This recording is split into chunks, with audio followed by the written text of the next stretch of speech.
You are now tuned in to Hits 92.3, where we take great pride in personal expression of one's feelings, thoughts, or ideals. What you're getting ready to hear on this show are the opinions of the hosts and their guests, and they do not reflect the opinions of Hits 92.3 radio station, the brand, management, staff, their respective advertisers, parent companies, or affiliates. Now stay tuned as this show begins in 5, 4, 3, 2, 1.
I just want to run my business and do ratchet shit with my friends, and that's it.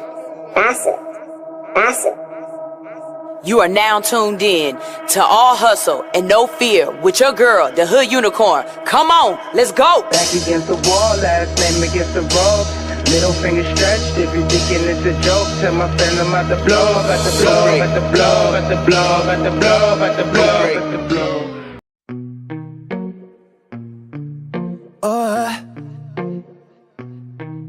Oh yeah. Shit. Yeah. I'm caught up by the sight of you, but I thought of some freaky shit that we can get into. You're the pretty brown that's driving me wild. Girl, I'm tryna get in you. Girl, you know that I'll be loving you down all night. Won't you talk to me, baby? You can have a piece of my love. It's waiting for you until you get through. You can have all of me. I'll be a fantasy. You're all I need. 'Cause I want you. 'Cause I want you. 'Cause I want you. 'Cause I want you. Back that shit up. Girl, you know I don't be giving a fuck. I talk my shit, but I be backing it up. Have you thinking, girl, you falling in love, but I ain't looking for love. I'm a freak by nature, baby. I bet this D will drive you crazy. She all about that action, but it's smoke for sure. I see you moving closer, is you down to go, go, go? You can have a piece of my love. It's waiting for you until you get through.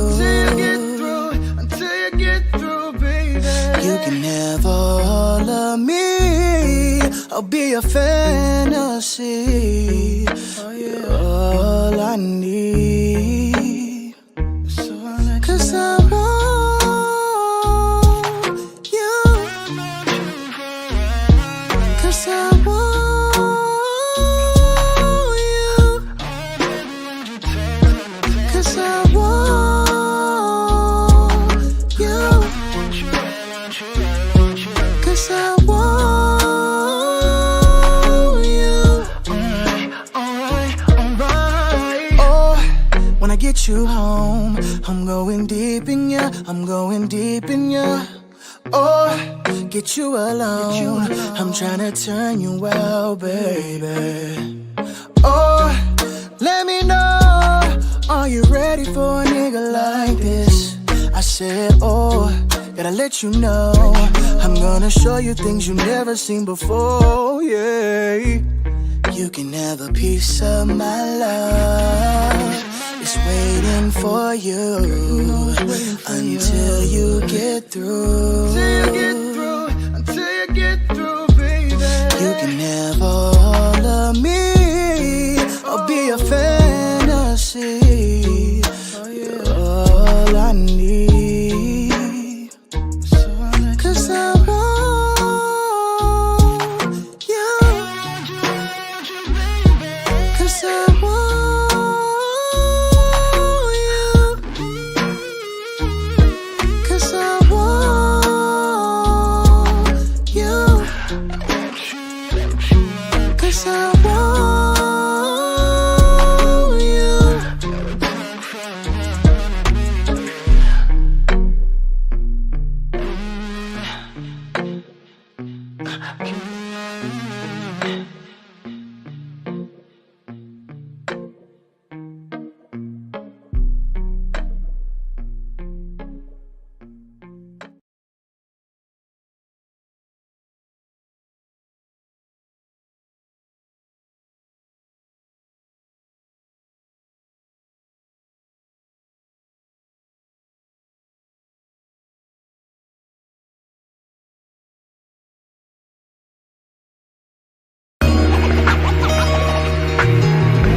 Kick it straight, kick it straight, flavor.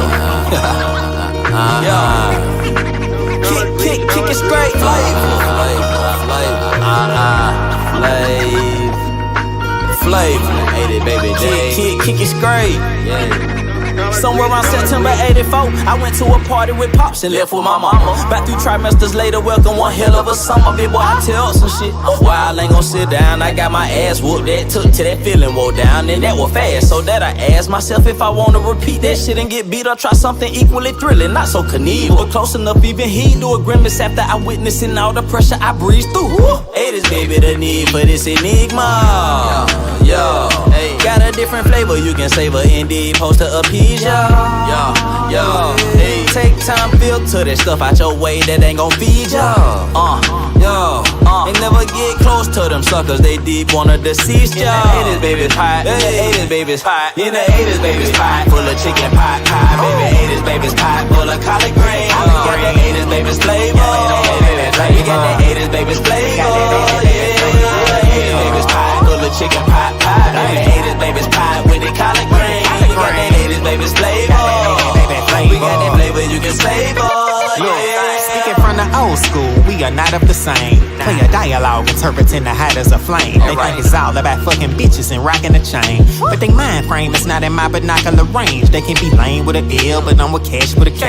And a couple dimes fiending for us to blast them away. Fucking with a player, she wouldn't dare ask for the pay. Cause the Decatur baby, I'll leave her ass in the A. She ate that baby pie full of collard green neck bone. Big show with the flow, get flexed on. I remember making plays on the mid-phone, cooling with my partner Jack Pie by the X on. 12 were hating cause I was fresh with the dreads long.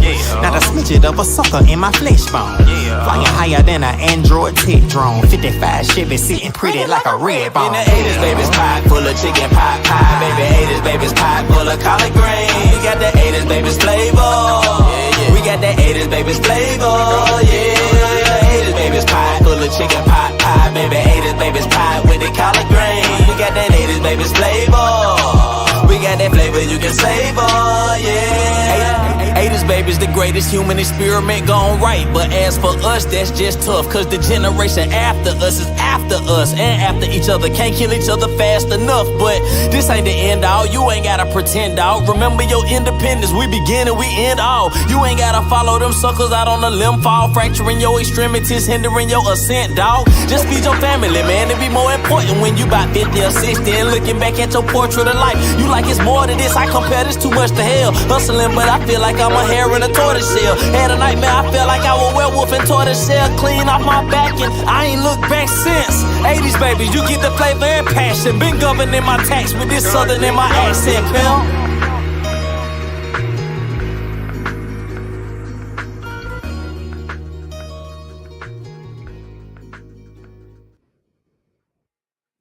Okay, is it fixed? Did I get it right this time? Is everything good? We're good. All right, y'all can hear me. I was gonna play another song, but since this took so long to do what it has to do, I guess we can start doing what we need to do, right? All right, whatever. What's up? First of all, good morning. Hey, how y'all doing? Welcome back to a great show with All Hustle, No Fear. Before we get our day started, I just want to reiterate something that I said yesterday, just in case you didn't catch it. We have a snowstorm possibly upon us. We have a 1 to 999% chance that we are about to have a hell of a weekend. We don't know.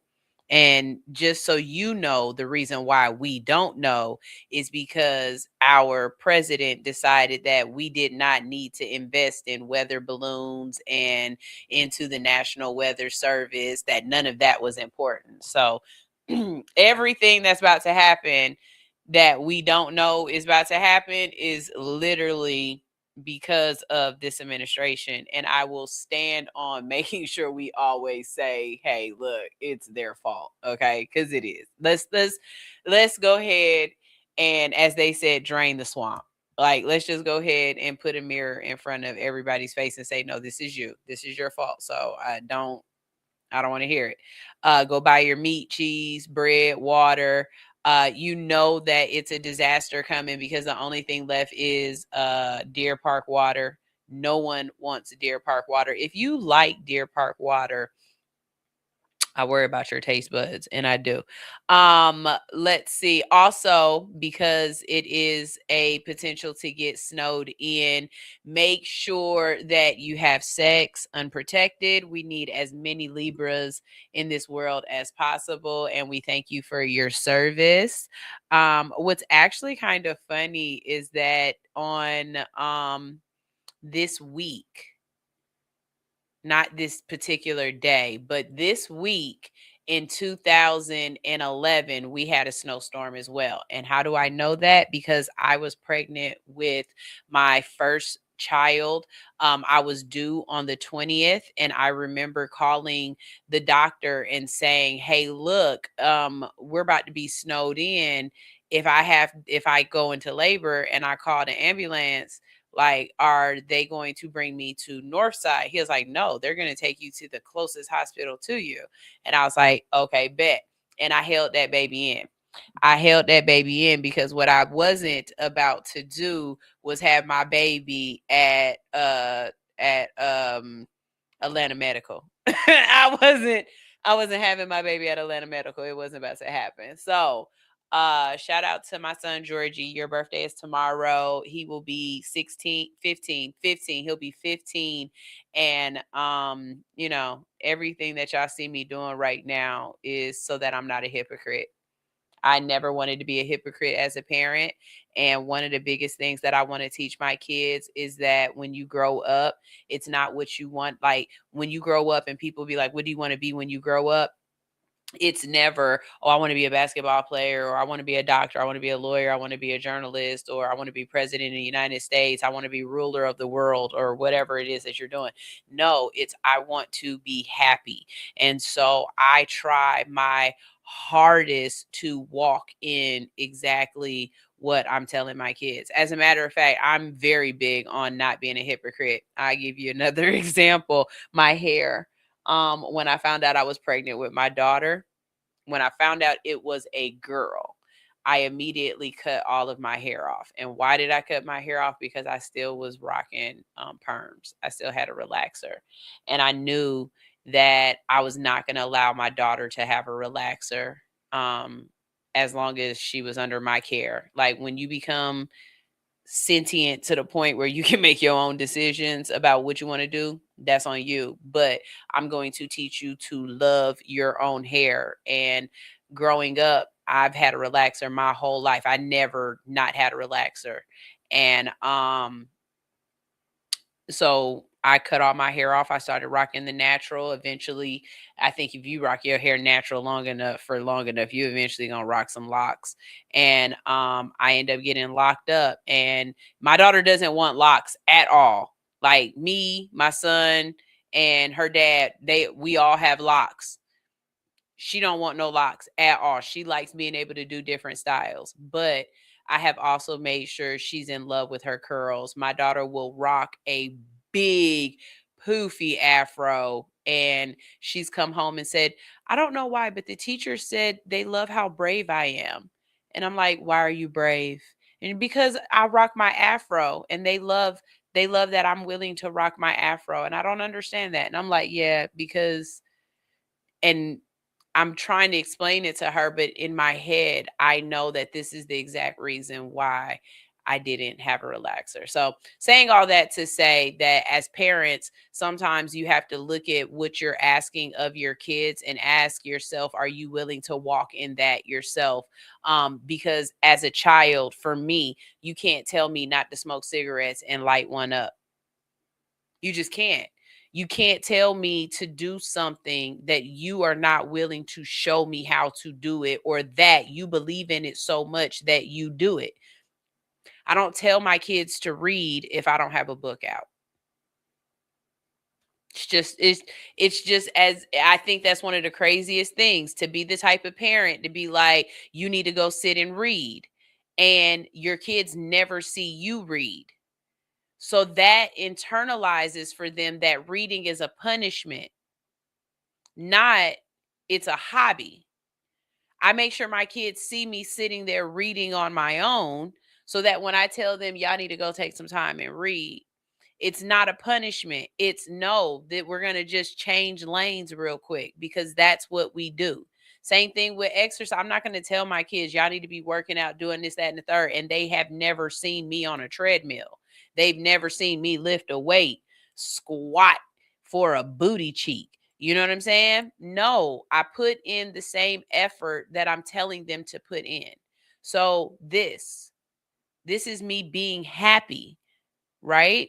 And you also see me doing other things that I have to do to make sure that I can fund my happiness. So just for any parents out there, if you're a new parent, or if you're a seasoned parent and you have older children, and you might be wondering why you're not getting the same type of response that you expect. Your children are people.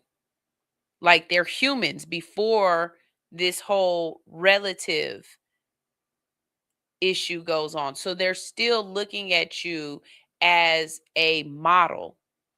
If the model is saying something that the action does not convey, it causes discord. I don't care if you are my parent and I'm supposed to listen to what I say, not what I do. No. Absolutely not. Absolutely not. And so for me as a child, that was something that I really paid attention to. You are telling me something that you're not willing to do within yourself. I have to question the validity of what you're telling me to do. Does that make sense? Am I the only person that's like that? Because I'm still like that to this day. You can't tell me to do something if I don't see it within you. It just doesn't work that way. And that's why I surround myself with certain type of people, because I'm a certain type of person. So I don't know. Went off on a tangent. Da-da-da. Welcome to my world. Okay, so it is Friday. Y'all already know on Fridays I be coming up with some crazy stories, and a lot of times we've got to just question the validity of reality and whatever time zone, or I mean not time zone, but whatever wavelength or whatever we've run into at this point, because what is going on? Here we go. We're gonna start with Florida. We're gonna start with Florida because that only come on now. Because that only makes sense to start with Florida, right? All right. What the hell, Florida? When sperm donation feelings and the law collide. First of all, when I read this headline, I had to read it 5 different times for my brain to understand what was going on. Okay? Okay. Because at first glance, it sounds like some Mississippi, Alabama backwoods low country nonsense. But once you actually get into the details, you realize it isn't quite what people think it is. And that's what makes it complicated. Okay. So I know you're wondering. Here's what happened. The Florida Supreme Court has ruled that a sperm donor may seek parental rights in cases where there was no clear legally binding agreement that permanently waived those rights at the time of conception. So basically, what they're saying is a child can have 3 parents.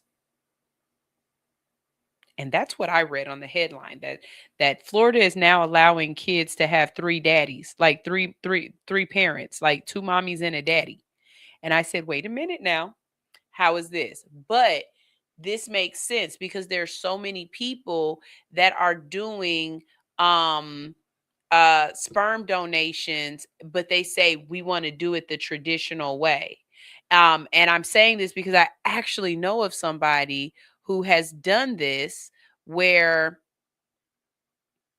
he knows a lesbian couple. They want children.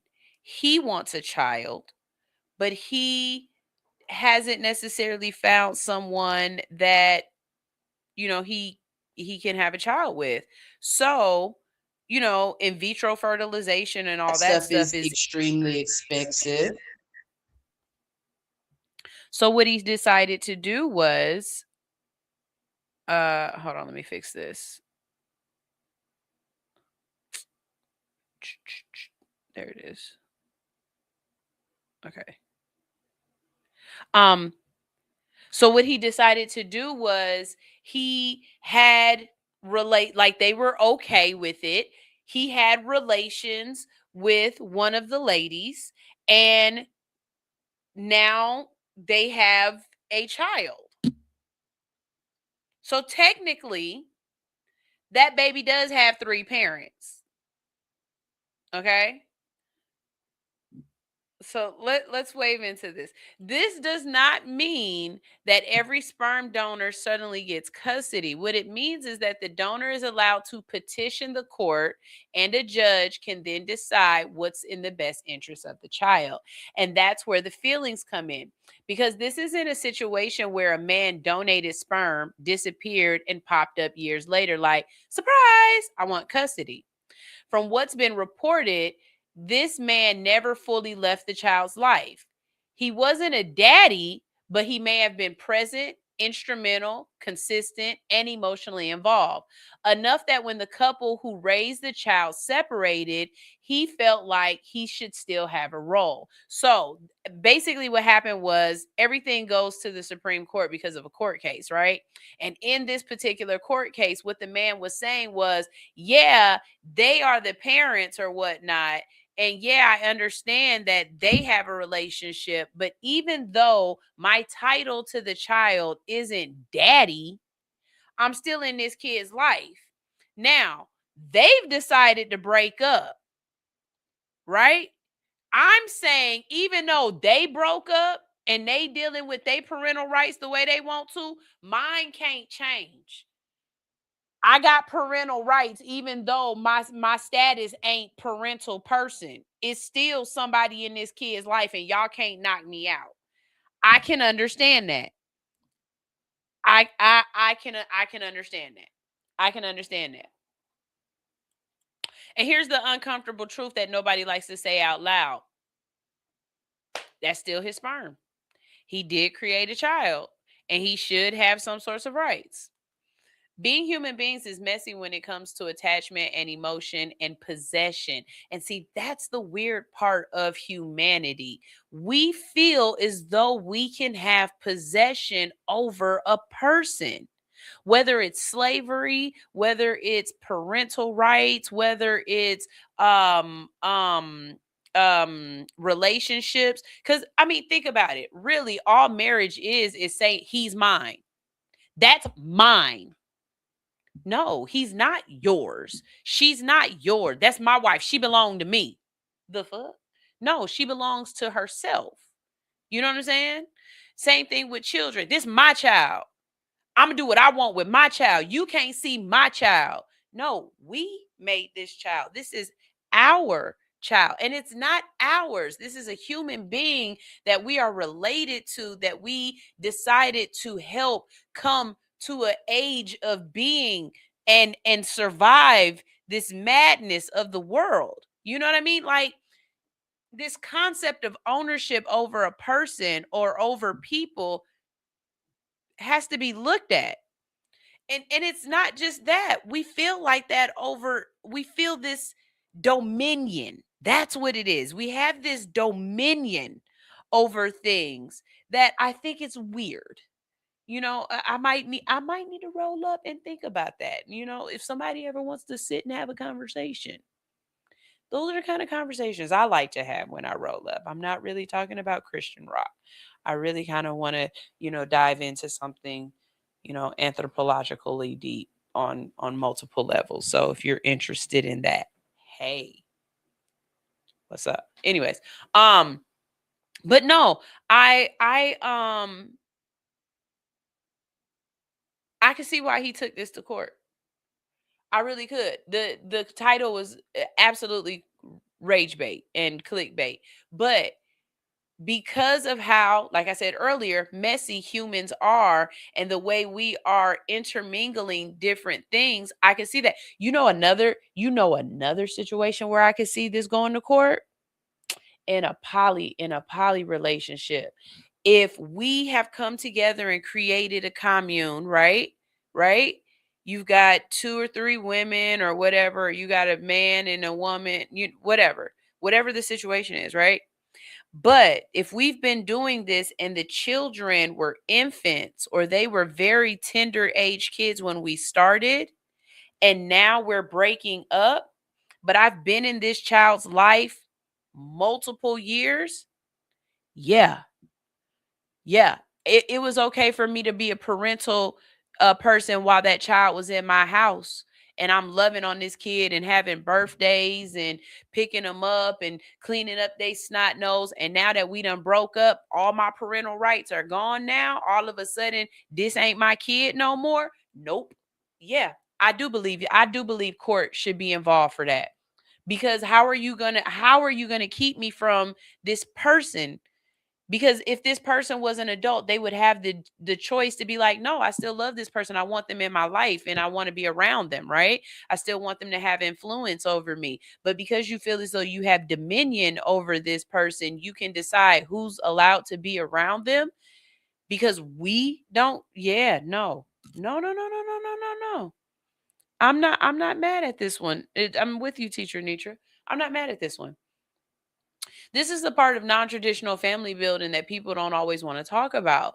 When you step outside the traditional model, you also step into a new emotional territory with blurred lines, expectations, and assumptions that don't always match reality. This ruling doesn't say the donor automatically wins. It says if you don't lock this down legally, the court has to look at it.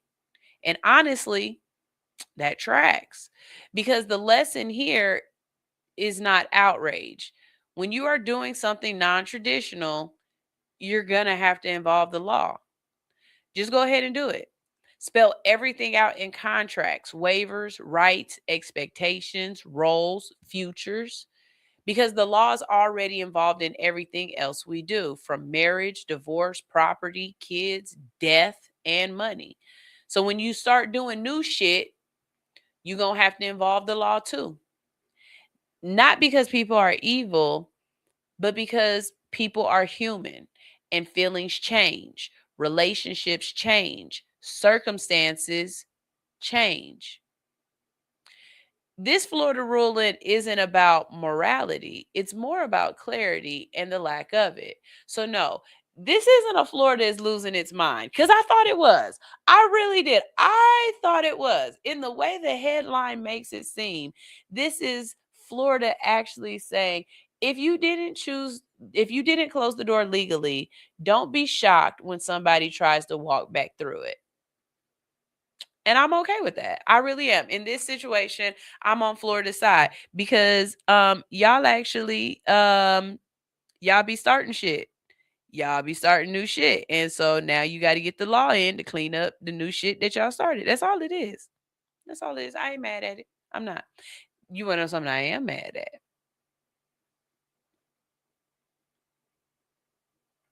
I'm mad when they play in y'all face.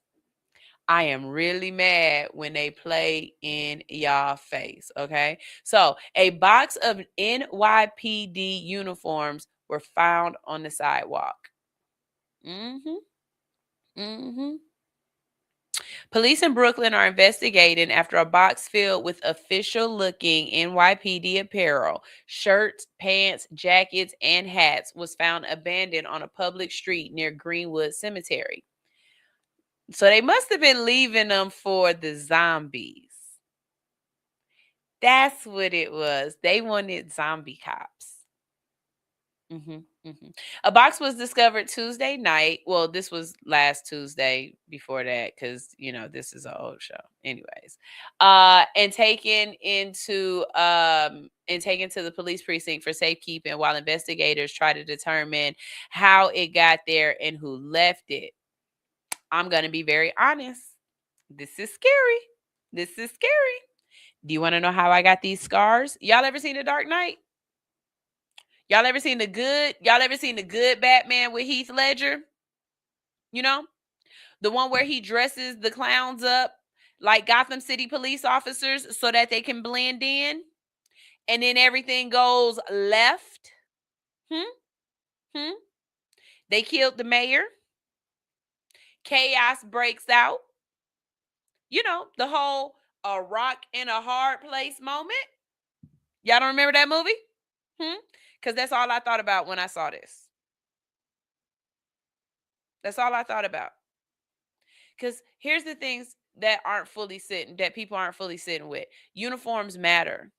A police uniform isn't just clothing, it's authority, it's trust, it's compliance. And in real life, you don't just walk into a store and buy police gear. You need credentials, you need a badge, you need proof that you are actually an officer. So when a box of police apparel ends up abandoned on a sidewalk, that's not quirky and that's not funny. That's a public safety issue. And thank God somebody good found them before somebody else did. Thank God no one grabbed them up and decided to play dress up, because imagine being pulled over by somebody that you think is a real cop only to find out that it's a costume. No badge, no authority, and no accountability. Now imagine how that could end for someone vulnerable, for a woman, for a Black or a brown person, for anyone who has any reason to be cautious during a traffic stop. And that's all of us right now. That's all of us right now. That's why this is a little different in this climate. And yes, they got their conspiracy theories. People are speculating, and something it might be a protest stunt. Something is meant to embarrass or implicate leadership. Something is meant to stir fear or bait a reaction. The article that I read, though, it said that investigators haven't named a motive yet. But let's think about this. Timing matters too. Optics matter and context matters. It gives the same energy as when some protests pop off and then suddenly there are random pallets of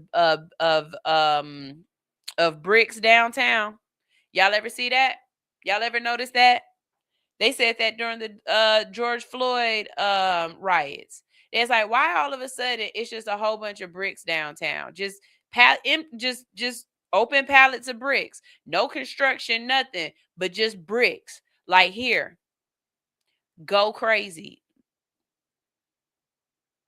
You know how you have those insurrectors that jump in the middle of the protest and they get everybody riled up, like that man who they caught going through the protest. He lit a flag on fire and then just walked off and left the protest, and they followed him. And I'm so glad they did, because they was like, why you leave though? Like, why you stir the pot and walk away? And don't act like there aren't people like that, because there are definitely people who like to stir the pot and walk away. And that's crazy, because you done stirred the pot. You need to go ahead and get a plate. Let me say this, y'all. You got to stay vigilant. You got to stay vigilant. To my Black and my brown folks specifically, we are attentively sitting this out and letting them deal with this on the front lines, because we know if we get on the front lines that we are going to be casualties, and we are intended casualties. And I'm going to say this to y'all. If you don't know it, hear me and hear me well. They are trying to figure out a way to get you out of your seat. They are going to do something eventually that is going to be so egregious that they are going to hope that we come up in arms. And I'm not talking about in arms. They want us to come up in arms so that they have a reason to come back in arms with equal and more force. Stay sitting there. This ain't our civil war. This is a civil war within their own family, and they got to figure this out. This is Pawpaw acting crazy, and that one black sheep of the family then started talking and got a whole bunch of other people like, nah, maybe we need to be on this side. But Pawpaw and Nana still fighting back, and y'all, they got to fight this out. They got to figure this out for real, because that's the exact way I see this.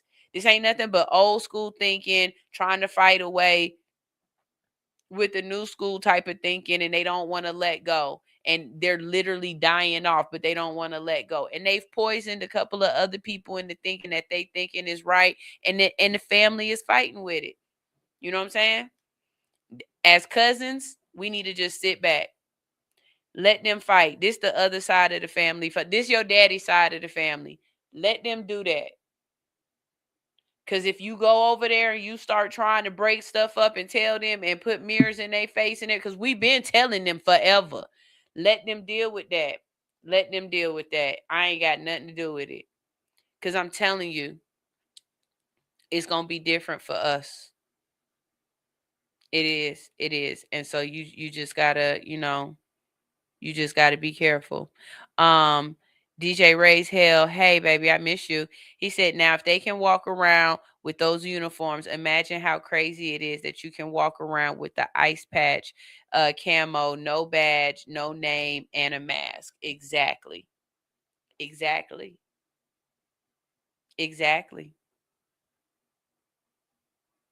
Just stay vigilant, okay? Just stay vigilant, and know this: there will be trials. There will be court. Just know that. There will be trials. There will be court. Eventually. Because nothing can go backwards. Everything is linear. No matter how hard you try to make things go back the way it was, you can't. You can't put the biscuits back in the can. You can't. Once people have tasted freedom, once people have, been allowed to speak and do, you're not going to be able to just take that back away from them. I don't believe that. I really don't. I don't. It's going to be too much kickback.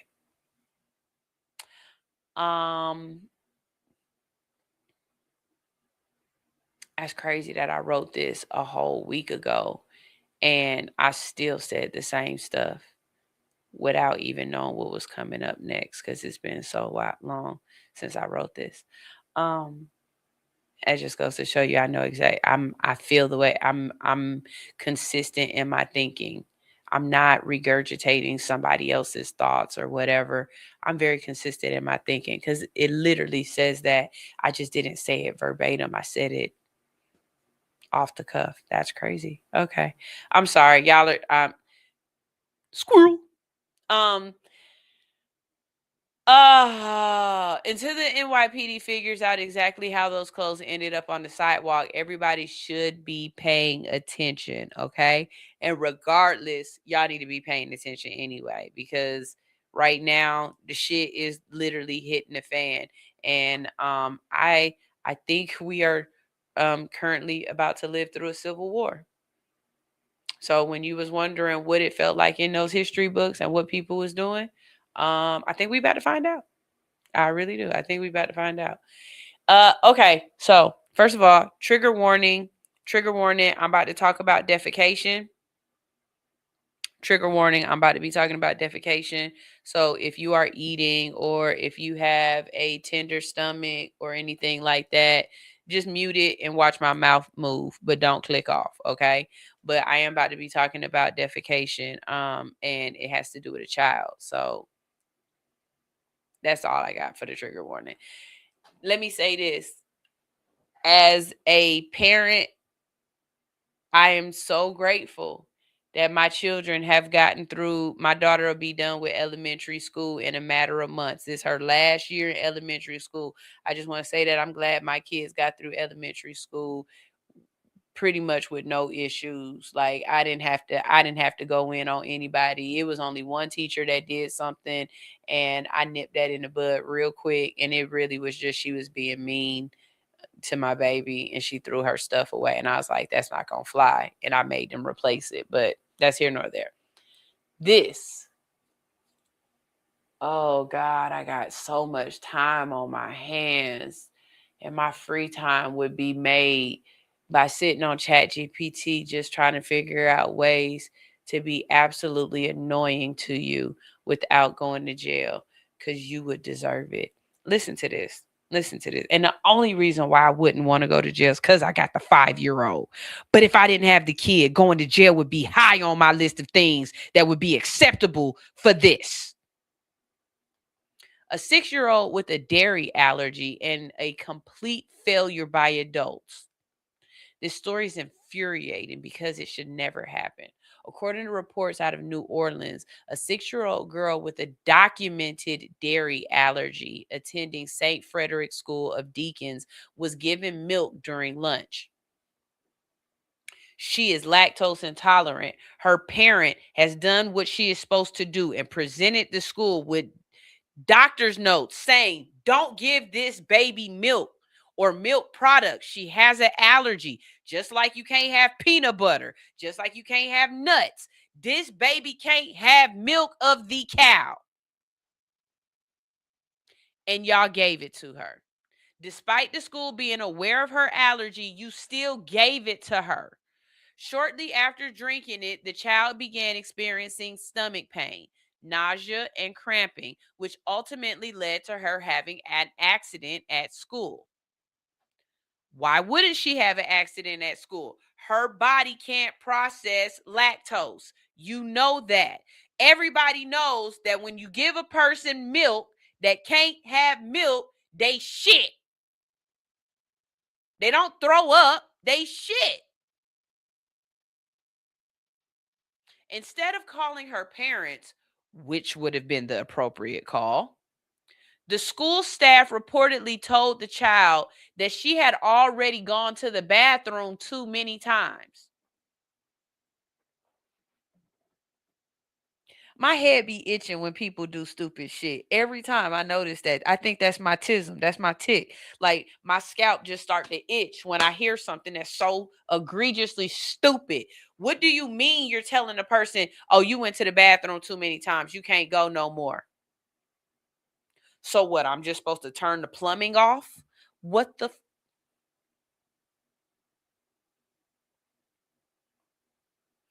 I don't know about y'all, but I have already had conversations with my children where I have told them, if you're ever in a situation and you need to go to the bathroom and your teacher tells you, no, you can't go to the bathroom, and you honestly need to go. And I'm not talking about you playing games. I mean, you are either really sick, your period has started, you have to go to the bathroom, like you have to defecate or you have to urinate before you do it on yourself. I don't care. If the teacher says that you can't, get up and go anyway, and call me on the way to the bathroom, because I'll come to the school, because no one is going to stop you from going to the restroom when you have to. And this is coming from someone who has restroom issues. When I have to pee, I got to pee. Some people cannot hold it. And y'all think it's funny. It's not funny. Some people are really in a dire strait to go to the restroom. And I used to hate that in school, because how are you going to tell me that I got to stay hydrated, but I can't go to the bathroom?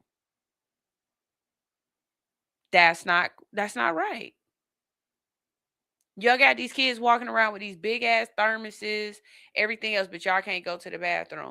And I get it. It's a teacher out here saying, but the kids play in the bathroom and the kids do this, that, and the third. But she's already been going to the bathroom. In this particular situation, this child has already been going to the bathroom. You can tell something's wrong. After a kid done asked me to go to the bathroom 2 times, as a teacher, I'd be like, what you doing in there? Which one is it? 1 or 2? If the kid tell me it's 2 and you done went two times too many, go to the nurse. She should have already been being sent to the nurse. Not to mention, I started this off with, it's a 6-year-old. She just got potty trained. She's still sitting on the toilet in public. Every time this baby done went to the potty, she probably done sat on the toilet, had her hands on the potty and everything, sitting, swinging in pain, because she ain't even old enough to be able to hover.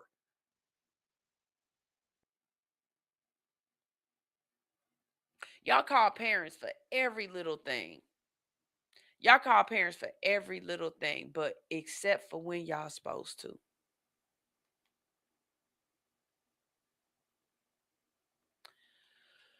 All right. So anyways, the child had already gone to the bathroom too many times when she asked to use the bathroom again, right? Right? So how is a 6-year-old supposed to tell her body not right now? Okay? This is a child who don't even understand why she can't drink milk. She just know that milk make her tummy hurt. Right? Right? Her body is reacting in a way that she can't even control. So after the accident happened, after the teacher told the kid, you can't go to the bathroom no more, and she had another accident and she defecated on herself, it couldn't get worse than that, right? No.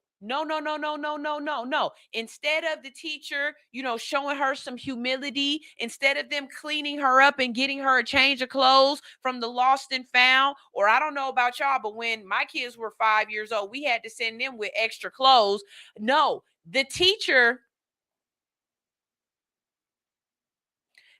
made the baby clean the shit up herself. Without gloves, without adult assistance, she made a child clean up diarrhea, lactose defecation.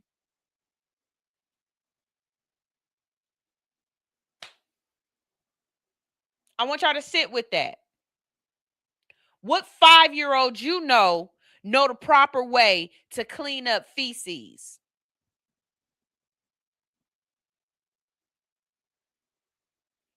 Do not pick on little kids. Do not pick on little kids. Do not pick on little kids. Do not pick on little kids. How is this kid's medical reaction her fault?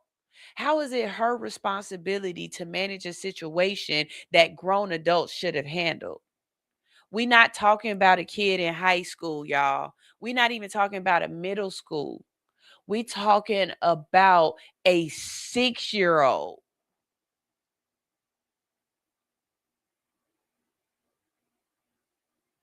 Y'all, the amount of times that teacher could have texted and called the parent. You ain't even got to go to the office. You could have sent that parent a text message yourself and been like, hey, this baby's sick. You need to come get her. Somebody gave the baby milk.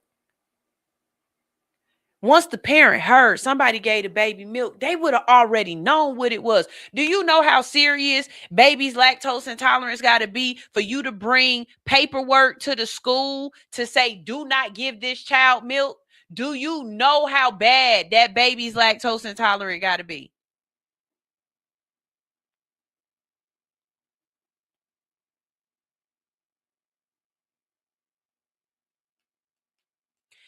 They tried to get this kid in trouble. I need you to understand that too. they tried to blame the child.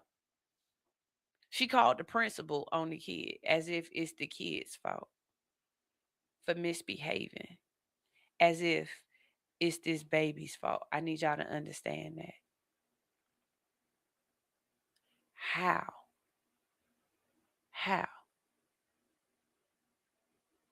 So the school later released a statement saying that it's reviewing the incident and takes the student's safety seriously. But I need y'all adults to understand something very clearly. Forcing a child in medical distress to clean up their own bodily waste is not discipline. It is humiliation. And that teacher needs to be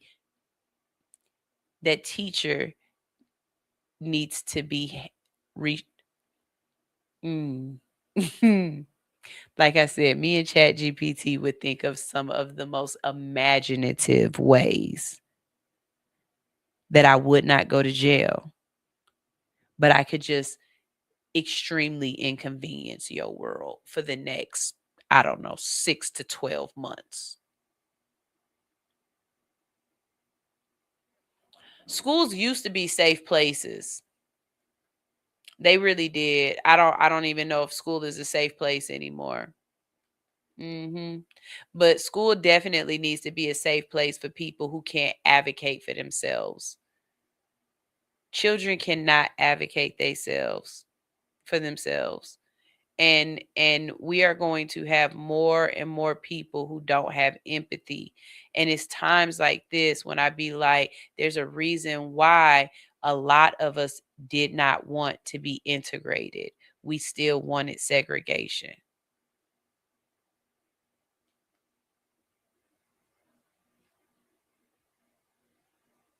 If this happened to an adult or an employee, there would be so much outrage. Do y'all know the way HR would be involved?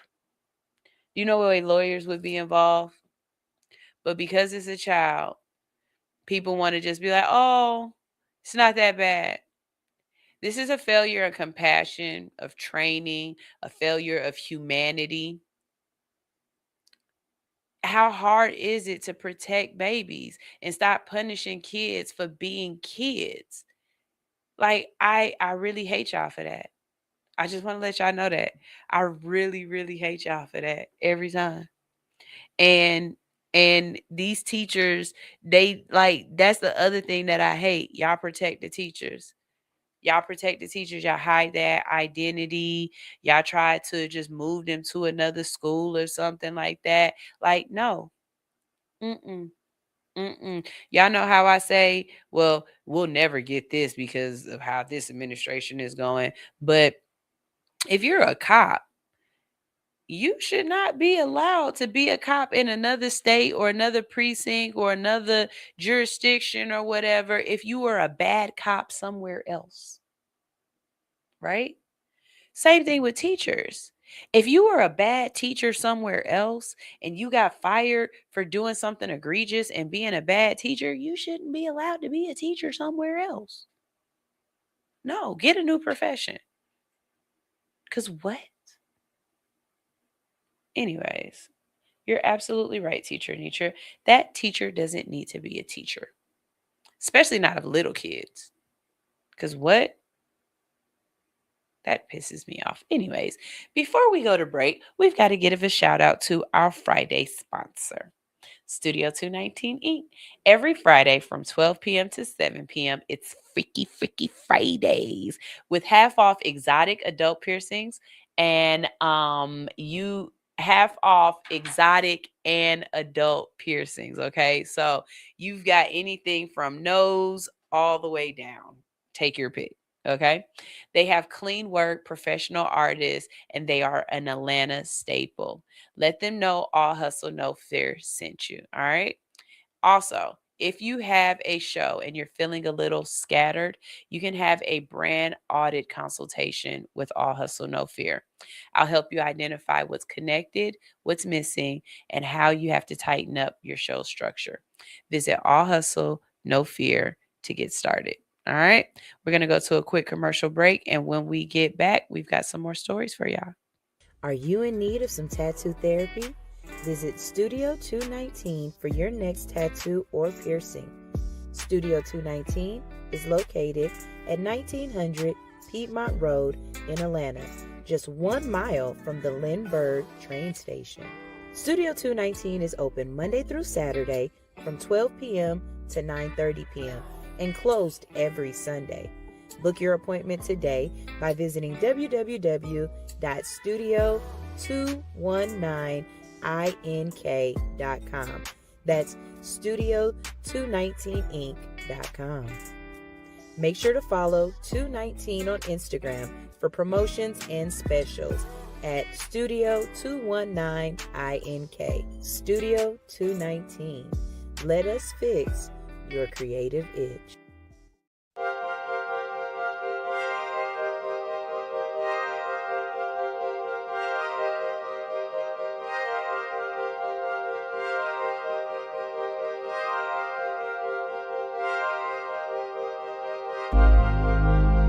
Every day is a new choice. We make our beds and we lie in them. Who do you want to lay down with? Choose wisely. Met you on Friday, picked you up on Saturday. Sunday night you calling me over and over and over again, telling me that you're ready to rock me steady, rock steady. I got you so addicted, I should've never let you taste my love, my love. Damn right I wanna see you again, but I'm not ready for no love affair. Still you ask me what is happening, when I told you that my heart wasn't there. I handle business on the weekday, but you can have me on the weekend. Friday, Saturday, Sunday. Friday, Saturday, Sunday. If you wanna be my weekend lover, it's gonna be hard to leave. Take it from me, from me, from me. Take it from me, from me, from me. If you wanna be my weekend lover, it's gonna be hard to leave. Take it from me, from me, from me. Gonna be hard. Take it from me, from me, from me. Oh. Damn right I wanna see you again, but I'm not ready for no love affair. And still you ask me what is happening, when I told you that my heart wasn't there.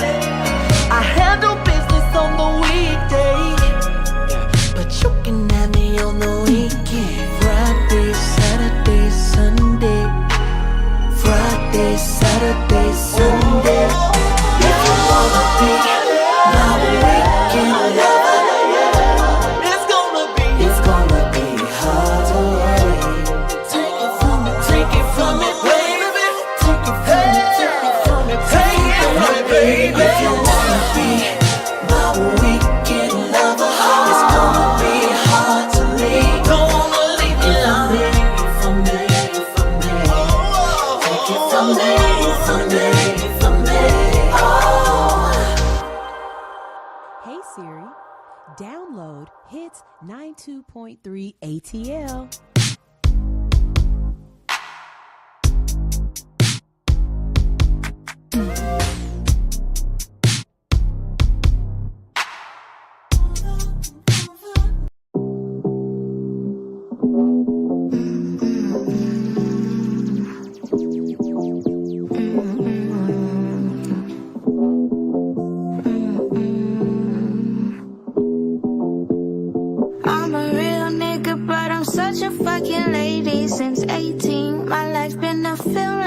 Scorsese, it's crazy. I am still that bitch with a daydream, a day job amazing. I'm cash contemplating. I think about the green and she come to me.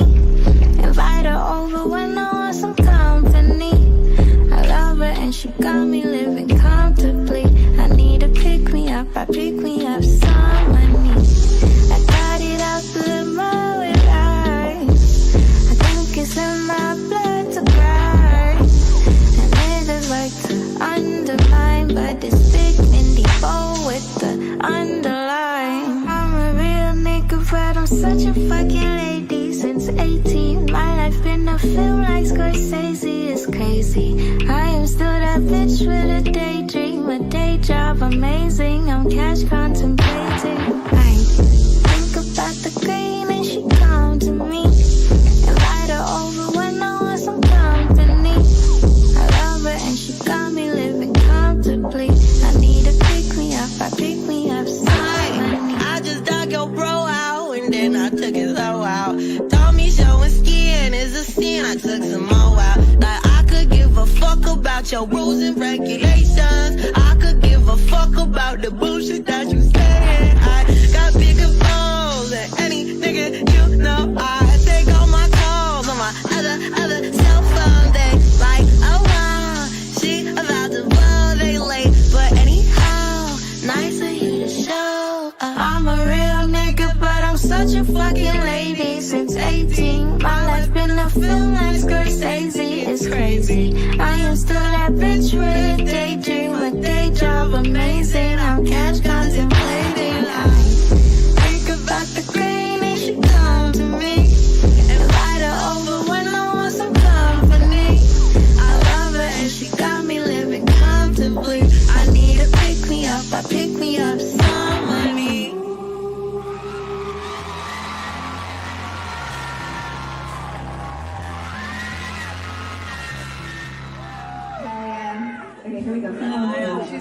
Body image and positivity are major impacts in today's society. At Nurse to Beauty, we believe in bringing the beauty from within to the forefront. For those of you who are planning to have cosmetic surgery, Nurse to Beauty is ready and available for all of your postoperative needs. My name is Dontricia Dunham, and I am the registered nurse and owner. I have over 10 years of experience with emergency medicine that has aided me in giving quality medical care for cosmetic surgery clients. We specialize in a number of safe and effective options and solutions to help you achieve your ideal body image. Have a one-on-one virtual consultation via phone or private suite location. Have your lymphatic therapies and all other postoperative needs performed by a licensed medical professional. Mobile postoperative services are also available upon request. Not interested in cosmetic surgery at this time? No worries. We also provide an array of body modification services to fulfill all of your beauty enhancement requests. We understand how costly aftercare can be after a cosmetic surgery. Ask about our affordable payment plans today with instant approval and no hard credit check. Log on to www.nurse2beauty.com for more information. Call or text 404-849-0260. For education, client transformations, and reviews, follow all of our social medias at Nurse to Beauty. See you next time.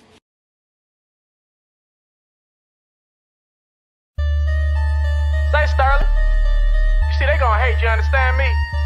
I'm backstage at a show and this nigga, he mad than the motherfucker. Motherfucker went on before we did. He on the phone talking to his girl. I was like, hey, goddamn, nigga, man. Matter of fact, bro, he did some shit like that. He said some shit like that. Some nigga named him. Some nigga named him. Jay came out the blue. Jay came out the blue. Nigga stole our show. Stole our show. Now what we gonna do? Now what we gonna do? Shit, nigga, let's jump. Wait, hold up. Wait, hold up. You don't wanna do that, fo. He the one that brought out the hoe. Plus the team too deep. Too deep anyway. That two-eyed tribe. They're having field day. Some nigga named him. Jay came out the blue. Nigga stole our show. Now what we gonna do? got people cheap, come in peace, bang, who shot ya? The one that told your mama, oh, it's cool, I'm a doctor. The one that told your brother, hell, let's pray with your papa. The one that told your sister, come here, girl, and I got you. Then pop the white niggas off that scene. If your whole family just cheering for me. Then show up at your bay house, girl, gon' taste these cheering for me. Can I get a ticket to your show? Will it? Hell no. But you can get a ticket to this dick, though. She like, babe, I really wanna hear Will flow. I forgot how a real nigga spit, though. Dear world, what happened to your incredible nigga? Incredible nigga used to be credible nigga. The credible nigga turning an edible nigga. He was a edible nigga, now he a vegetable nigga. He brain dead, nigga lost like fuck. Ain't know what to do when they heard Johnny 5 for the first time. Little nigga can't see me on this dope shit. Ask Pharrell and Robert, think about these blurred lines. Ask Kipper to you every day, why niggas hate? And Kipper look a nigga dead in the face. Say some real shit like they hate what they can't shake. What you get for being great, you had it coming from the gate. You can take it like a hoe, take it like a bitch, or show these niggas you ain't the one to be fucking with. I said cool, so it's killing with the flow. I sang to your chick, text to the birds, now she singing on my dick. Ain't no need of being mad. What your ass need to do is be ready. How the woman skitty pants as the fans be the bullets in the room. Rock and roll's coming soon. This nigga named Hen. I just came out the blue, yeah. I just stole your show, yeah. So tell me what you gon' do. Now what we gon' do? Oh, you say you gon' jump me? Wait, hold up. Wait, hold up. You don't wanna do that, folk? He the one that brought out a hoe. Yeah. Plug my team too deep. What's team too deep? Too deep anyway. Too deep anyway. That too I tried. That's why I tried. Yeah, have a field day. Yeah, have a field day. This nigga named Hen. Some nigga named I Hen. just came out the blue. Just came out the blue. I just stole your show. Stole our show. Shit, what you gon' do? Goddamn. I'll wait. Yeah. I ain't gon' worry my mind. Nigga wouldn't even do it for the vine. Goddamn.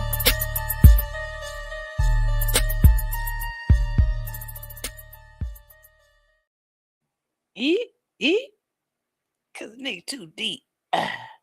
Anyways, my bad. I'll be back here. I'm in here by myself. Y'all have no idea what it's like to run a whole show and to be in here by yourself, but to keep the energy going. So a lot of times the music is really what keeps the energy going. And I appreciate all y'all artists for sending in music.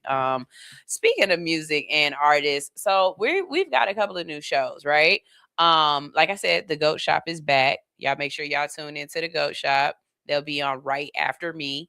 And we also have this show in the evening on Thursdays called Soul Love Radio Show. And what I really like about his show is that he is giving artists their flowers for real. And when I say that, I mean, this man, you can tell he's a fan of the people that he brings on here. And he's not just like, oh yeah, you're really dope. Like, he's really genuine with the love that he is showing these people and, you know, the actual excitement for meeting these people. And I love that because a lot of times people kind of treat artists that aren't the big artists like they're just whoever, you know what I'm saying? And it's like, no, if you are really a fan of the art and of the music, then you'll be a fan of these people, right? Like when Highness came in and I was like, oh my God, it's the girls, it's Highness. You know what I mean? And I'm listening to them do their stuff. Like, you know, when they introduce their stuff, like, hey, I'm Queen, I'm Rebel, and we are like, I'm a fan. I know this. I watched them. I'm a fan. I watch their music. You know what I'm saying? And watching him feel that same way about them, I love seeing that. And just watching his show as it's growing and cultivating and he's getting comfortable and he's moving into it. So I'm really proud of him. And I think he's doing an amazing job. And that's the thing about hits as well, right?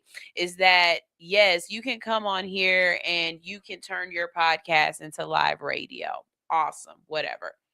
But the real thing about hits is that you come on here and you get to really find and explore yourself, because there's nobody that's keeping you in a box that's saying we want you to be like this or we want you to do it this way. We're giving you that room to just open up and be whoever it is you're going to be. And we just try to help you along the way, give you a little bit of, backing here, because there is backing. Like, and please don't make it seem like it has to be financial, but don't get it twisted. That logo, people know that logo. So that backing helps getting you into rooms or getting you into situations or people wanting to do things with you. It has weight. You know what I mean? I am excited to see what Soul does. I really am. I'm excited to see what he does. He's got a really amazing show, and it's all independent artists. It's all, and he has a lot of music, and he's really coming up with some dope people. So good job, Soul. And I hope he sees this. If he doesn't, I might cut it and let him know. But yeah. If you want a show on Hits 92.3, we definitely have some openings. It's the beginning of the year. A lot of people decide at the beginning of the year that they want to chase their dreams. This is a great time to do that. You get that income tax money and you come on up here and you start your show and you start, investing in something else. And I will say that it's a lot better to have a show when you have something that you are pushing. It just is. It is. And I see people run their shows a whole lot differently when they have something that is behind it, that is the machine behind the show. And again, you can come, I can do an audit with you and help you figure out where your next steps are. But Hits is a really great place to be, and I love it here. So that wasn't meant to be what it was, but it is what it is. So take it.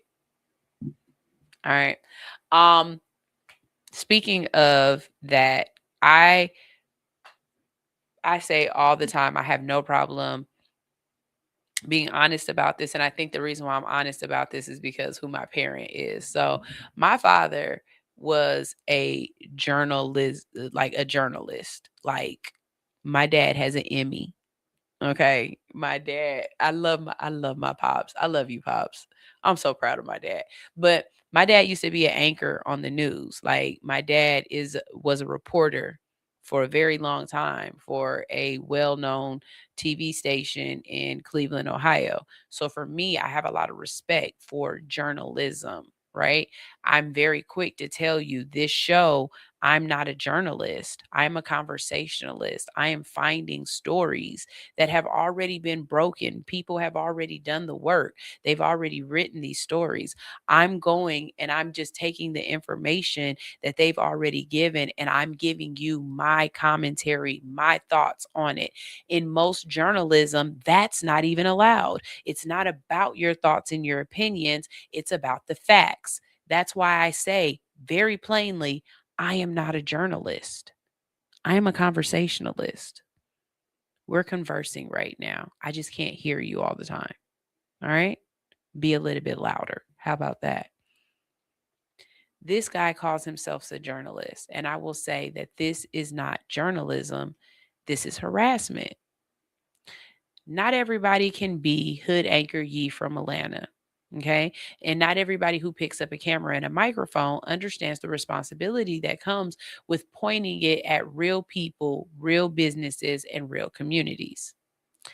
What Nick Shirley is doing is not investigative reporting. It's agitation. It's a spectacle. And it's causing real harm to people, according to state officials who are not committing fraud. Let's talk about one of the claims that he keeps pushing. So basically, this is a kid that gets on Instagram and TikTok and YouTube and does exposés, right? He questioned on his latest one, he's questioned why the doors at childcare facilities were locked. And it's like, sir, they're locked because of people like you. Like literally, these child care facilities are locked because bozos run in there and they do things to little kids, and they use kids as target practice. That's exactly why the doors are locked. So since you want to base this, he's basically saying that there's fraud here.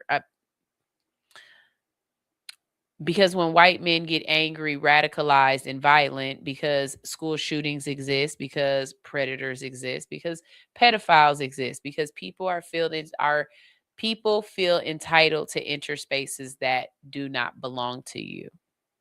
That's why the doors are locked. That's not fraud. That's protection. The most disturbing part of this story is not locked doors. It's the fact that child care centers have to lock their doors to protect children from the outside world. And that's the real indictment of our society. But let's be very clear about something else. You do not get to parachute into immigrant communities, particularly Somali-run businesses, film selectively mock signage, insinuate criminality, and then act shocked when people says it looks like harassment instead of reporting.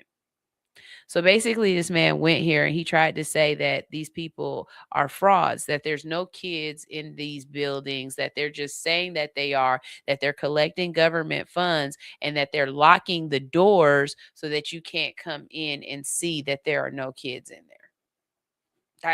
That's basically what the premise of his videos were. So, basically, because he did this, state regulators conducted unannounced inspections, and which they should. You shouldn't know that I'm coming because you will try to protect yourself and, do things that clean up the things that are wrong or whatever. We need to see how this really runs, right? Oh, hell. My thing is... Okay, so basically the state came out and they found that there was no evidence of fraud, and that these people are running their facilities correctly. But what's really crazy is that when you look into this man's parents, his parents actually do have fraud cases open. And it's like the kettle calling the pot black.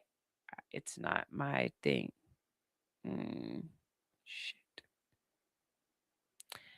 It's like the kettle calling the pot black. And basically, I think sometimes people are loud in glass houses and don't know that other people have rocks.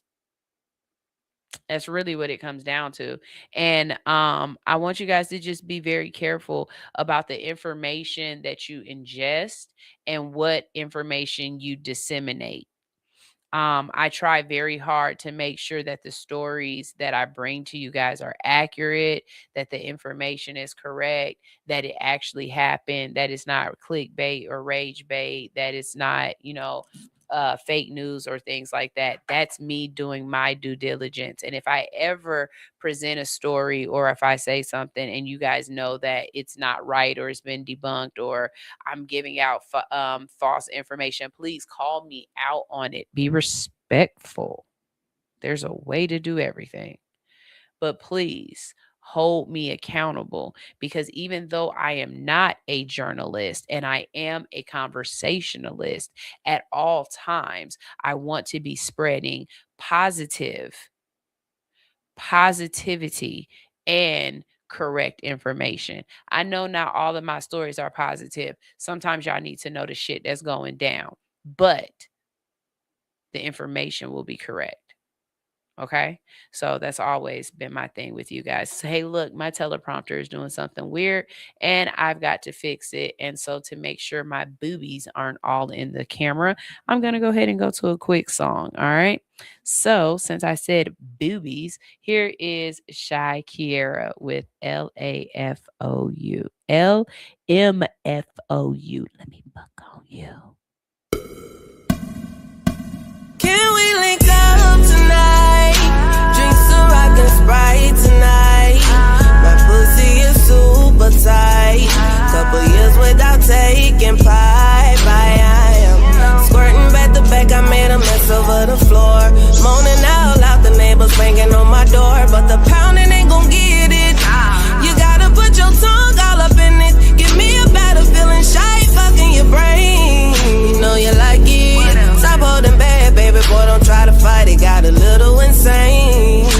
cause I'm right.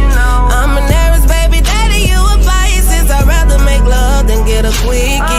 Love it when you're on top, go slow in me. And when we make love, it's a hell of a drug. I'm addicted to you like I'm a coke fiend now. Put it in your face, know you like the way it tastes. The way I scream your name in your ear, I wanna sing. Ooh, right there, don't stop, daddy. Feeling so good, riding you like a caddy. Beat it up like a porn star actor. Slurp it up, stimulate from my reaction. You know I like it rough, handcuffing me in action. So choke me up on your back, I do the scratches. On top of cars, up in these bushes. On these staircases, no fucks where we do it. Don't tell nobody what we do. I won't tell nobody what we do. Keep this between me and you. All of this between me and you. Let me fuck on you. LMF for you.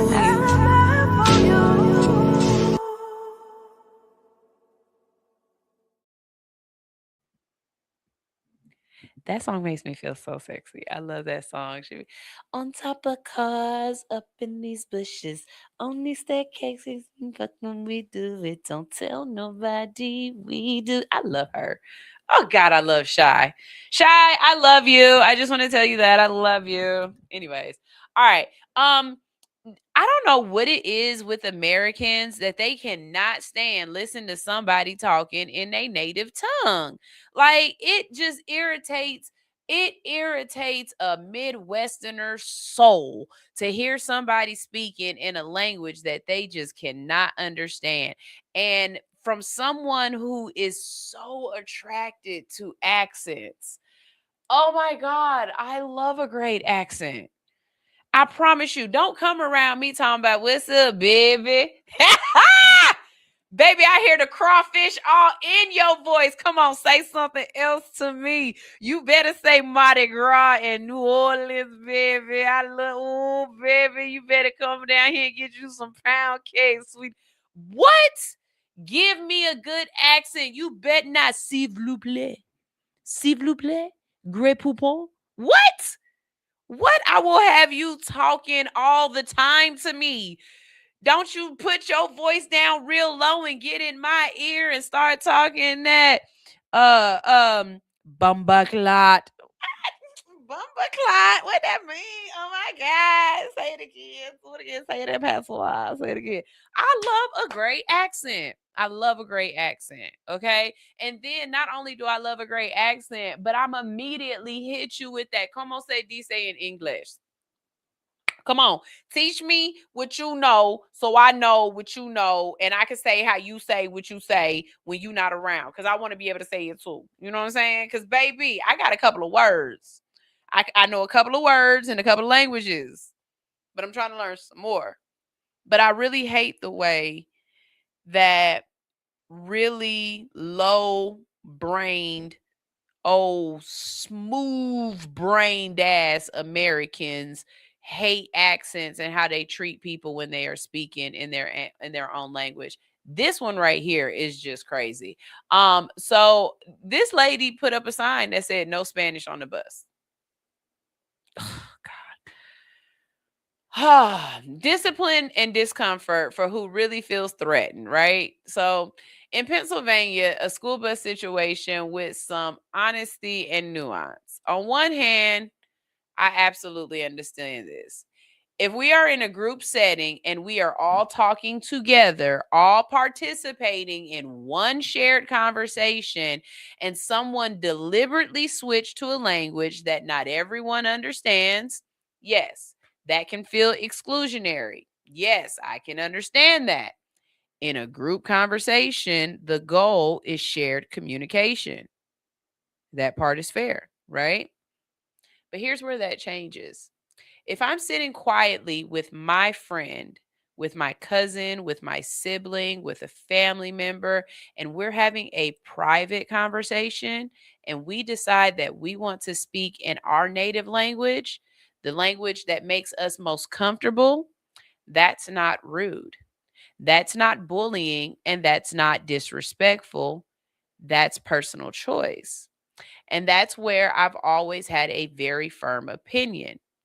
People who take offense to others speaking another language in their presence are often dealing with jealousy, whether they want to admit it or not. And I'm not going to fake front about it. I wish I was multilingual. I would love to grow up in a household where multiple languages were spoken, where my brain could naturally translate and flow between them. But that isn't my experience. I got raised on Black girl magic, resilience, culture, and strength. I didn't get multilingual skills, and that's okay. This bus driver in Pennsylvania decided that some girls that were talking in their native language were bullying the rest of the bus because they couldn't understand what they were saying. So it had to be bullying, because that more so shows your thought process, that if you could speak in another language, the first thing you would do is talk bad about other people in their face. It wouldn't be that we would just be having our own conversation about life. So she puts a sign up that says, hey, you can only speak English on this bus. Could you imagine? Like the audacity. Again, like I started in the beginning of the show, people feel like they have so much dominion over other people. The audacity to think that you can tell me how to communicate.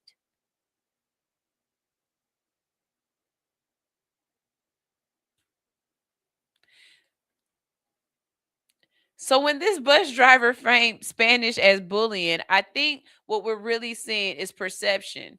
If you already view people as being rude, threatening, or other, then everything they do gets filtered through that lens. Or if everything that you do is rude, evil, and disrespectful, you are going to presume that everybody moves the same way. And I know this is true because I am a case in point.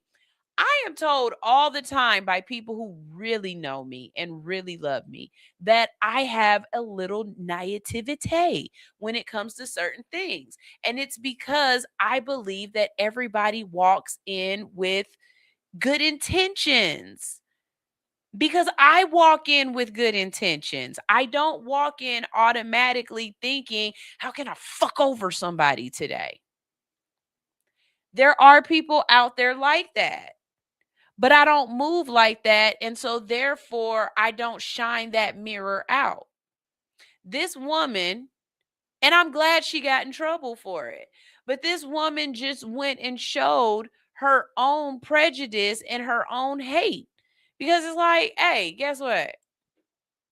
If I could speak another language and you couldn't understand me, I definitely would be talking shit about you. Should she have lost her job? I don't know. It's too hard to find a job right now. I'm a lot against people losing their jobs right now because it's just really hard to find a job. But like I said yesterday with Stoner, I'm really for a good tar and feathering.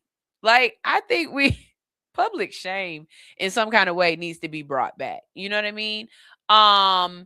Reprimanded, absolutely. Should she lose a couple of days off of work or something? Like, yeah, definitely. Should she get some better training? Absolutely. Should she get a formal written warning or something in her paperwork so that we know that she's got a history of this? Yes, absolutely. But I don't think she should necessarily be fired because she wrote the sign and because she was, a little whatever. I think that's a little nuclear. You know what I mean? But I do believe she should have to drive a bus full of kids that are ESL students. Like, just on like this is our year of 50, right? If you don't know what that means, this year, this is our Curtis Jackson year. This is the year of petty Patty, okay? Tap into your 50 Cent. Do I think she should be tar and feathered? Yes. And I don't mean that I don't mean that literally. I mean that figuratively, meaning she should be humiliated publicly, or she should be admonished publicly. Shame, shame. You know what I mean? And putting her on the news and having these stories about her is a great way to do that. Absolutely. Put her face on there, put her name out there. Like, everybody should know this is the lady who don't like it when people speak Spanish. But another way that I would go ahead and get my 50 cent on with it is that I would put her on ESL only buses. Every bus that lady got on would have a multitude of kids who could not speak English at all, whose parents can't speak English at all. That's what I would do. That's just the kind of petty I got. That's just the kind of petty I got. You know what I'm saying? I'm for real, because sometimes you got to fight fire with fire. And what would be amazing is if she came off of that ESL bus knowing how to speak Spanish. Mm-hmm. Mm-hmm. And if everybody on the bus is speaking Spanish, you can't say that it's bullying, because everybody understands everything except for you. Mm-hmm. Mm-hmm. At the end of the day, her story isn't about discipline, and it's not about discomfort. It's not about discipline. It is about discomfort, and discomfort with other people's languages or culture or identity has a long, ugly ass history in this country. Languages are not threats. Kids speaking comfortably are not threats. What is a problem is that when authority figures project their fear onto children, that's the problem. All right. So, I would love to see her on an ESL bus. Like, y'all don't think that would be like a perfect punishment? 6 months riding on an ESL bus, picking them up, and dropping them off. Drop it off in the comment section what your petty reply to this lady would be. What would you do instead of firing her? What would you do? I want to know. Okay. This one right here, Atlanta, y'all got to get it together, man. Like, y'all know we in a recession. You can't try to take us for everything. And trying to take us for everything is literally making us say, I ain't gonna give you nothing at all. Like, y'all are really, clip this. You are really taking advantage of the McDonald's kids right now, because we grew up with parents that never wanted to go out. We grew up with parents that Red Lobster and the Sizzler, that was going out. Like, that was a nice restaurant for us growing up. We grew up hearing we ain't got McDonald's money. We grew up watching Eddie Murphy Raw, where he was like, I got McDonald's, and you can't have none. And we understood what he meant, because our parents, because instead of making McDonald's, we had to go home and make a beef patty with that wet ass bread and some lettuce and tomatoes, and them thick ass tomatoes wasn't the same like the McDonald's tomatoes, and it didn't have no special sauce, and nor did you want your mom to make none. Like, we grew up like that. So now when we became adults, we got McDonald's money and we outside, and y'all are taking advantage of that. Y'all are making everything extremely fucking expensive. You're making it so that we have to pay for every little thing to enjoy ourselves, and we are turning into our parents and starting to say, I ain't got McDonald's money no more. And now you're mad, and it's your own freaking fracking fault. Okay? It is. It's your own fault. You can't bleed a stone.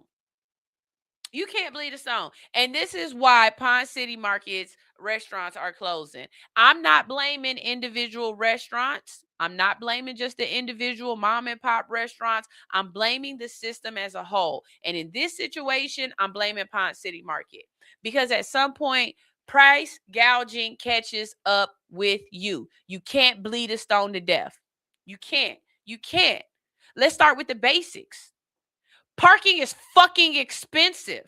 And not only is it expensive, but then you take absolutely no responsibility for my car in your parking lot. You are charging me an arm and a leg to park my car, but if somebody breaks into it, you have no liability. What the fuck am I paying for parking for? Why y'all got all these parking decks, but no responsibilities?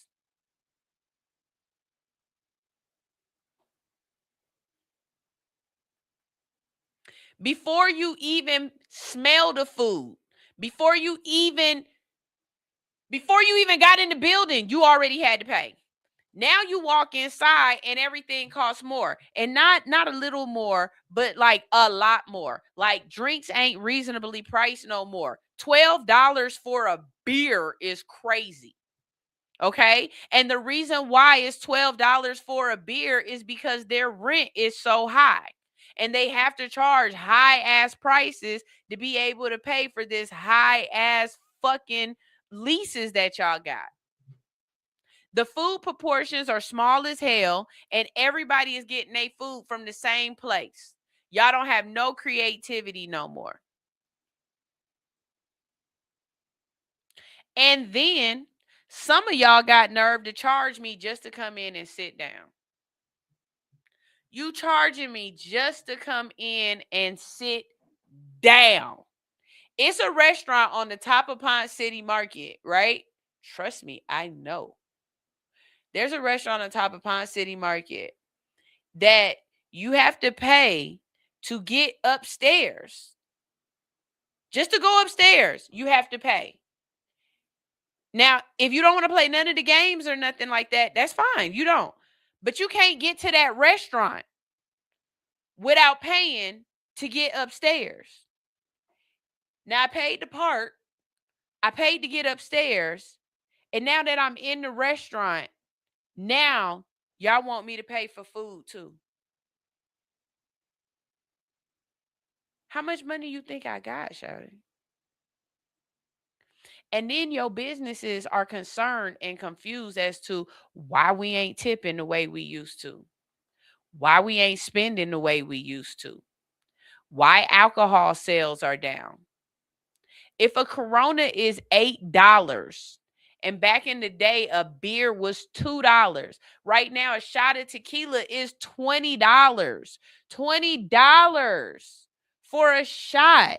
How many shots do you think I'm about to take? Especially when I know I could have stopped at the liquor store and I could have got me a little fifth for a little $8, $9. Like you taxing. That's not inflation. That's pricing people out.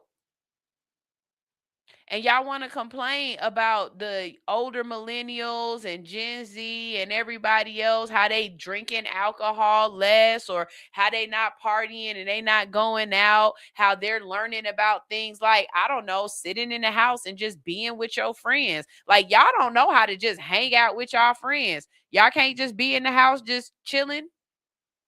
You know how many of my friends I can just go over their house and take a nap?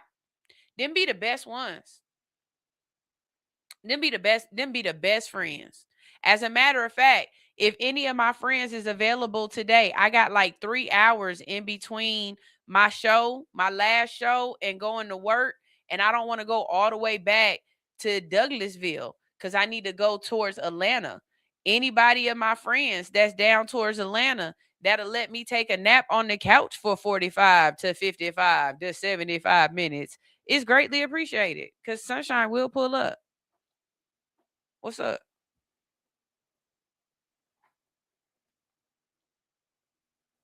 Y'all have made this turn into McDonald's money. Y'all have made going out not be casual no more.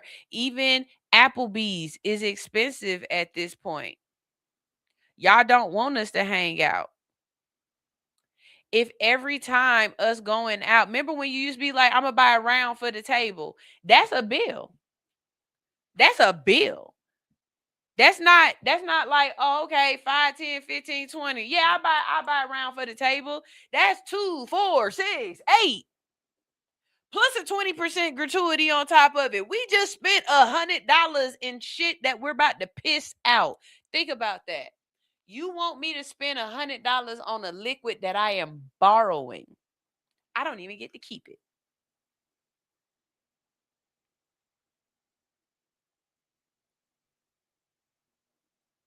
And again, these restaurants paying high ass rent to stay in these places. Those costs don't disappear. That's not their fault. It get put straight to the customer. Capitalism is killing leisure. Capitalism is killing fun. And a lot of y'all, the crazy part is y'all don't know how to just have fun. Like, y'all need somebody to be doing something to entertain y'all. And we are losing our entertainment establishments. Y'all don't know how to have fun. Y'all don't know how to have fun. So when 4 local spots close in one food hall at the same time, because 4 different spots have closed in Ponce City Market at one time, that's not coincidence. That's failure. And that's a system failure. Ponce City Market has turned experience into extraction. Everything is monetized. Nothing is successful. And now you're watching the inevitable outcome. It's not about it's not about bad food. It's not about God damn it. It's not about bad food. It's not about bad service. It isn't about people not wanting to support local. This is what happens when space forgets that customers have limits and you can't bleed a stone. Capitalism doesn't know when to stop when there's nothing else left to take. And that's all it is to it. Y'all done took all it is. I ain't got no more McDonald's money. I ain't got no more McDonald's money. For real, for real. Teams want to pull out of the World Cup. That's crazy. Nah, everybody ain't rich in Atlanta nowadays. Everybody's scamming. You know how bad we got to lie just to get apartments out here? We scamming. They say people get money so clubs make them feel special. High drinks make you look like a boss. No, they don't. To me, they make you look fiscally irresponsible. I work down at a tavern. Well, the truck that I work on is in a tavern.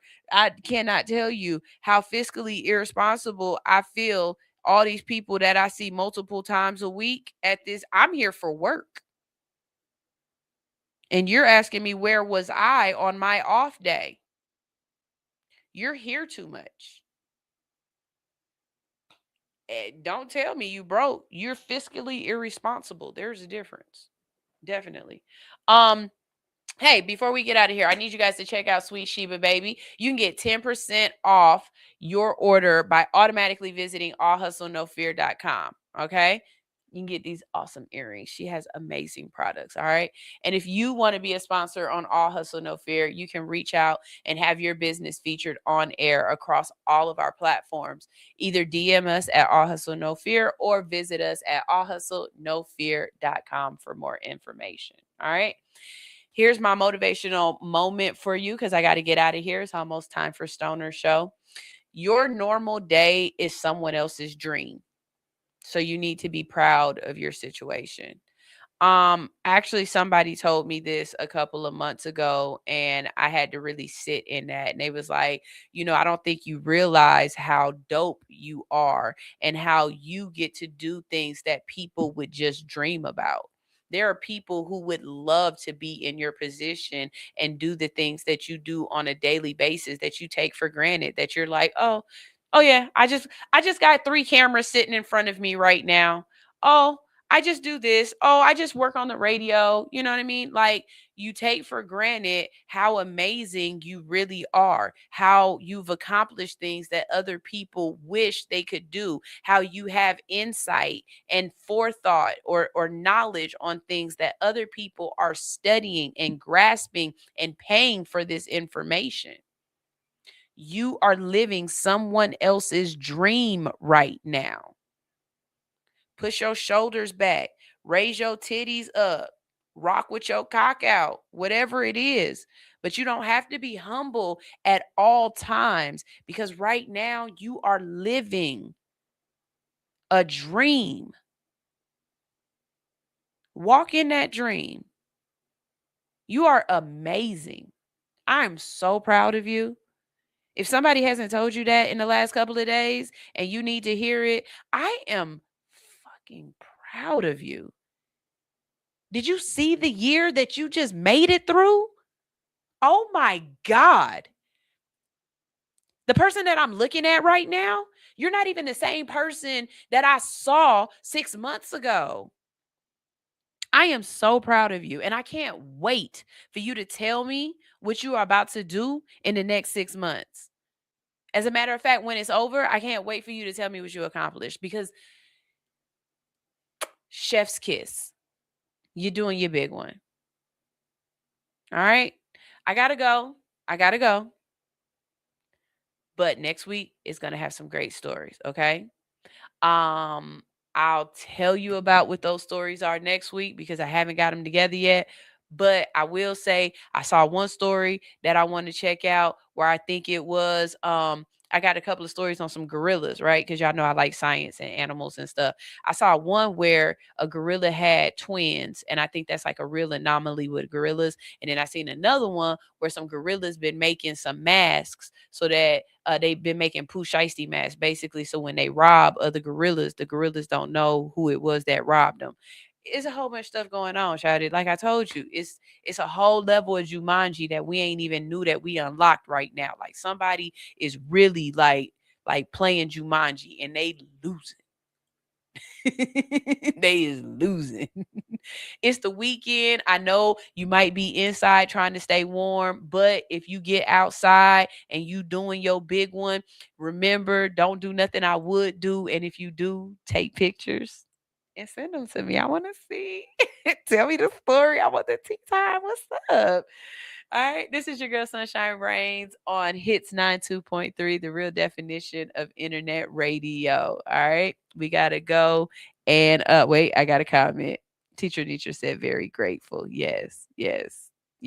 I'm very happy that you are grateful, because you understand. All right. All I want to do is run my business and do ratchet shit with my friends. That's it. DJ Telly Talk. DJ Telly Talk. Get up. 5, yeah. 4, 3, 2, 1, let's go. Get up.